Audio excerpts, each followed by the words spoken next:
নমস্কার বন্ধুরা, Bengali food and কিচেনে তোমাদের সবাইকে স্বাগত জানাই। তো আজকে অনেক দিন পর চলে এসেছি তোমাদের সাথে একটা নতুন রেসিপি নিয়ে। সেটা নতুন বললে ভুল হবে, তোমাদের সবার প্রিয় বিরিয়ানির রেসিপি নিয়ে। আমার স্টাইলে, একটু ঘরোয়া স্টাইলে আমি আজকে বিরিয়ানি করব, খুবই চটজলদি করব। এবার দম বিরিয়ানি করব, একটু তো টাইম লাগবে, বাট চেষ্টা করব খুব তাড়াতাড়ি করার। আর তোমরাও দেখে নাও যে আমি একটু অন্যরকমভাবে আজকে করছি, তো আশা করি ভালো লাগবে। তো আমি ফার্স্টে আজকে যেটা করলাম সেটা হলো একটু দই দিয়ে আর নুন হলুদ দিয়ে আর সামান্য জিরে ধনে বাটা দিয়ে আমি মাংসের পিসগুলো ম্যারিনেট করে রেখে দেবো। তো দেখো, আজকে আমি মাংসের পিসগুলো একটু বড় বড় করে নিয়েছিলাম আমার ভাইয়ের ডিম্যান্ডে, আর তার মধ্যে আমি একটু সর্ষের তেল দিয়ে দিয়েছি। এবার খুব ভালোভাবে ম্যারিনেট করে আমি মোটামুটি আধা ঘন্টা 1 ঘন্টা রেখে দেবো। তোমরা চাইলে ওভারনাইটও রেখে দিতে পারো। আর দেখো, এদিকে বিরিয়ানির পিসগুলো জাস্ট দেখো, খুব ইচ্ছে হচ্ছিলো এরকম দোকানের স্টাইলে বড় বড় পিস রাখবো, নইলে আমি এত বড় পিস রাখি না, নর্মাল পিসই করি। তো আজকে ভাবলাম বড় পিসই করি। তো এদিকে মোটামুটি আমার ম্যারিনেট করা তো হয়ে গেছে।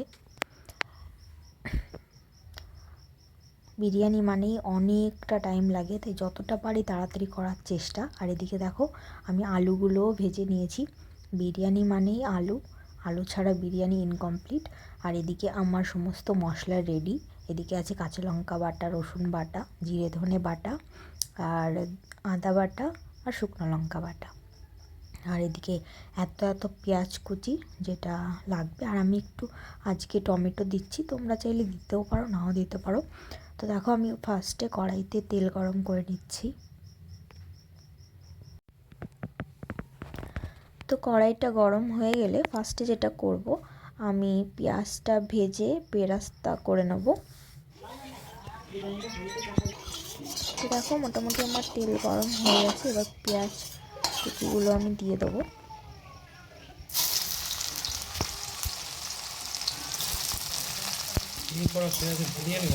পেঁয়াজটা খুব ভালোভাবে ভেজে তুলে রাখবো।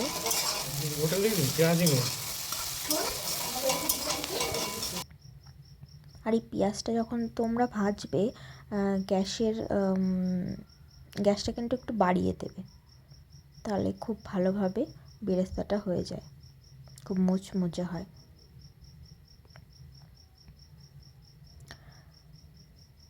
তো দেখো, আমার মোটামুটি হয়ে এসছে, আর কিছুক্ষণ পরে আমি নামিয়ে নেব।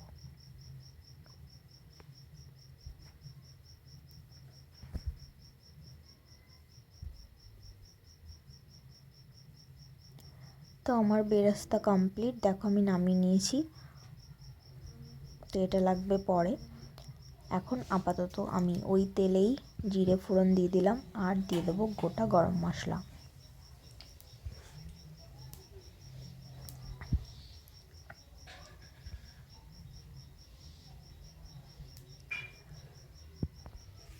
তো এই হলো গোটা গরম মশলা, এটা আমি ফোড়ন দিয়ে দিলাম।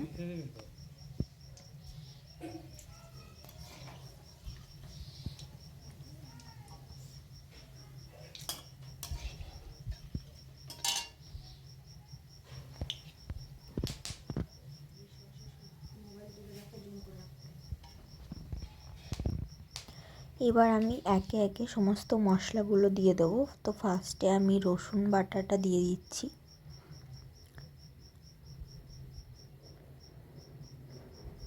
এরপর দেবো আদা বাটা,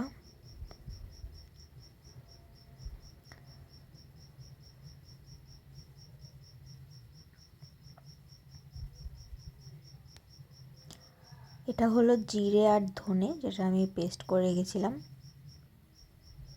আর দেবো শুকনো লঙ্কা বাটা আর কাঁচা লঙ্কা বাটা। বিরিয়ানিতে তো বেশি ঝাল হয় না, তো তাও আমি একটু দিই, যেটা মাংসের মধ্যেই দিই তার থেকে যেটুকু হয় আর কি। তো মোটামুটি সব মশলা দেওয়া কমপ্লিট। এবার মশলাটাকে খুব ভালোভাবে কষিয়ে নেব।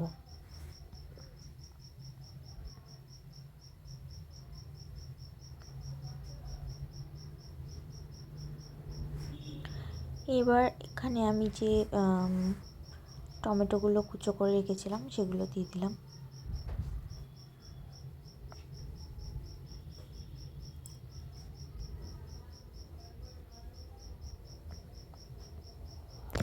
এবার খুব ভালোভাবে কষিয়ে নিতে হবে।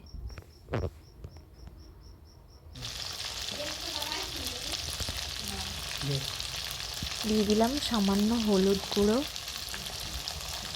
আর নুনটা তো আমি ম্যারিনেট করার সময় দিয়েছি, তাই এখানে আমি দিলাম না।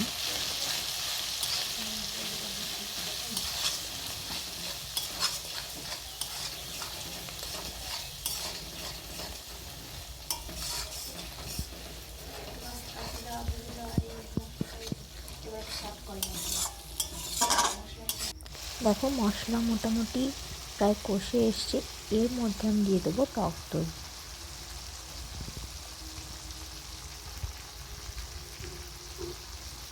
টক দইটা এইভাবে দিলে খুব ভালো হয়, টেস্টটা খুব ভালো আসে।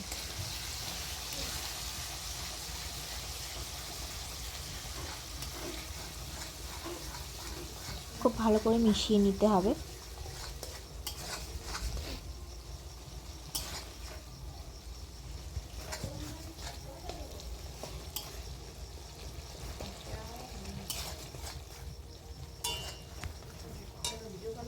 এবার আমি ম্যারিনেট করা মাংসটা দিয়ে দিলাম।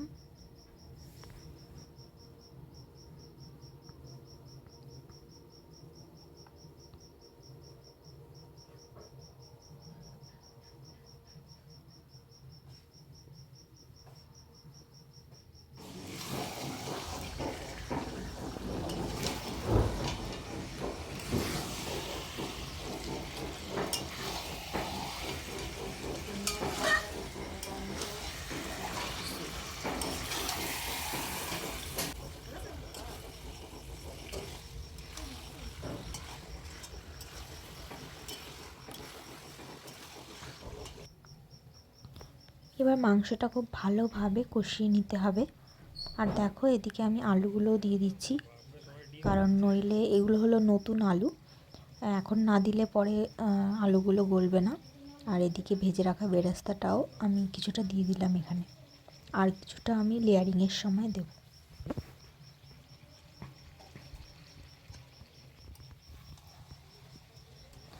যেহেতু বড় বড় পিস করেছি, তাই একটু টাইম নিয়ে কষাতে হবে, যাতে মাংসগুলো একদম মোটামুটি হাফ গলে যায়।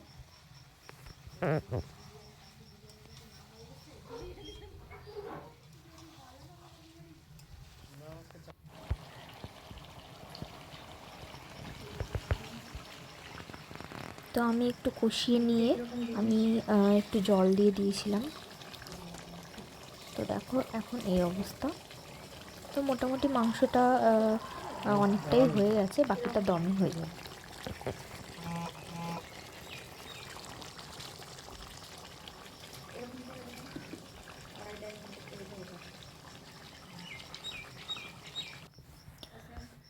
তো এদিকে মাংসটা হতে থাক, আর এদিকে আমি দেখো ভাতটা করে নিচ্ছি। তো আমি হাঁড়িতে দিয়েছিলাম জলের মধ্যে গোটা গরম মশলা, তেজপাতা, সামান্য তেল, সাদা তেল, এই দিয়ে আমি চালটা দিয়ে দিয়েছিলাম। তো চালটা আমি ওই 70% মতন করে নামিয়ে নেব। তো দেখো আমার ভাতটা কিন্তু হয়ে গেছে করা, আর আমি নামিয়েও নিয়েছি, খুব সুন্দর ঝুরঝুরে হয়েছে। আর মাংসটাও ওদিকে রেডি হয়ে গেছে, এবার লেয়ারিং করব। তো চলো তোমাদের দেখাই।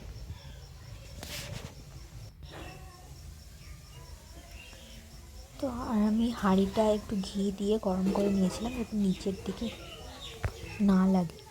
আর এদিকে দেখো মাংসটা এরকম অবস্থায় রেখেছি।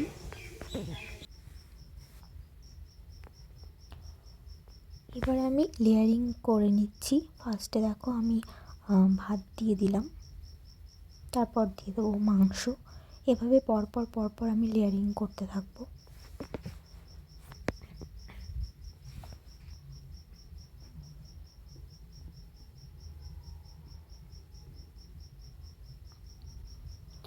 আর এদিকে আছে দুধ, দুধের মধ্যে কেওড়া জল, আতর, একটু জায়ফল, জয়িত্রী, গরম মশলার গুঁড়ো, আর এদিকে আছে ঘি।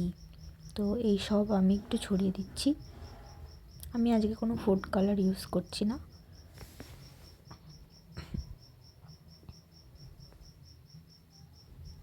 তো দেখো এভাবে পরপর পরপর লেয়ারিংটা আমি করে নিচ্ছি।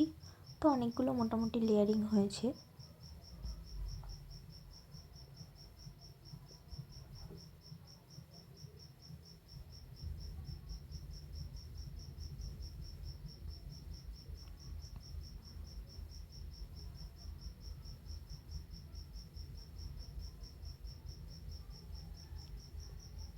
আমি একটু ঘি, কেওড়া জল ছড়িয়ে দিচ্ছি, তারপর আবার আমি ভাত দিয়ে দিলাম।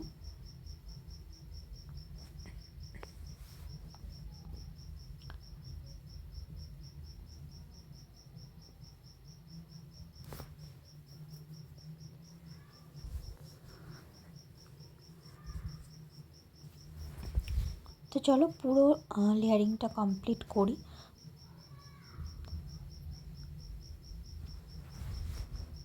তো আর একটা লেয়ার হবে,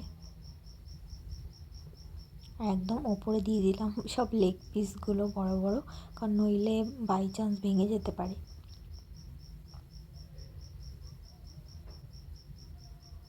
তো এটাই লাস্ট লেয়ার।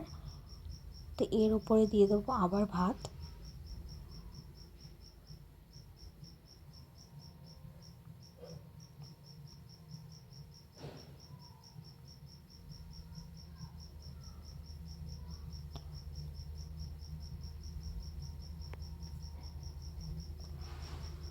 তো লেয়ারিং কমপ্লিট। উপর থেকে একটু বেরেস্তা, ঘি আর ওই দুধে ভেজানো সমস্ত জিনিসগুলো আমি একটু ছড়িয়ে দিলাম। ব্যাস হয়ে গেছে। এবার আমি আটা দিয়ে মুখটা সিল করে দমে বসিয়ে দেবো। তারপর মোটামুটি ওই 40 মিনিট পর আমি নামিয়ে নেব। তো দেখো আমি দমে বসিয়ে দিয়েছি। তো মোটামুটি ওই 40 মিনিট পর আবার দেখা হচ্ছে তোমাদের সাথে। তো দেখো আমার বিরিয়ানির এই অবস্থা। তো আমি ওই 40 মিনিট পর আমি মুখ খুলেছিলাম, খোলার পর আমি একটু ঝাঁকিয়ে নিয়েছিলাম। তো ঝাঁকিয়ে নেওয়ার পর এই দেখো মাংসগুলো একটু আলাদা করে নিয়েছি। তো এই হলো আজকে আমার বিরিয়ানি রেডি। খুব টেস্টি হয়েছিল, ভীষণ টেস্টি হয়েছিল। আর এভাবে ঘরোয়া স্টাইলে তোমরা করে দেখো, ভীষণ ভালো লাগবে। দোকানের বিরিয়ানির থেকে সবসময় বাড়ির বিরিয়ানি বেশি টেস্টি হয়, আর এভাবে করলে তো খুব ভালো হবেই। তো আমার তো ভীষণ ভালো লাগে, আর আমি বিরিয়ানি খেতে বসলে আমার কাঁচা লঙ্কা লাগেই। তো আমি কিন্তু বসে পড়েছি খেতে, কাঁচা লঙ্কা, টমেটো, পেঁয়াজ নিয়ে। তো তোমরাও বাড়িতে বানিয়ে দেখো। আর আজকে আমার এই রেসিপি কেমন লাগলো অবশ্যই জানিও। ভালো লেগে থাকলে অবশ্যই আমার চ্যানেলটিকে একটি লাইক করো, সাবস্ক্রাইব করো, কমেন্ট করো, আর শেয়ার করতে ভুলো না। তো দেখা হচ্ছে আবারও একটা নতুন রেসিপির সাথে।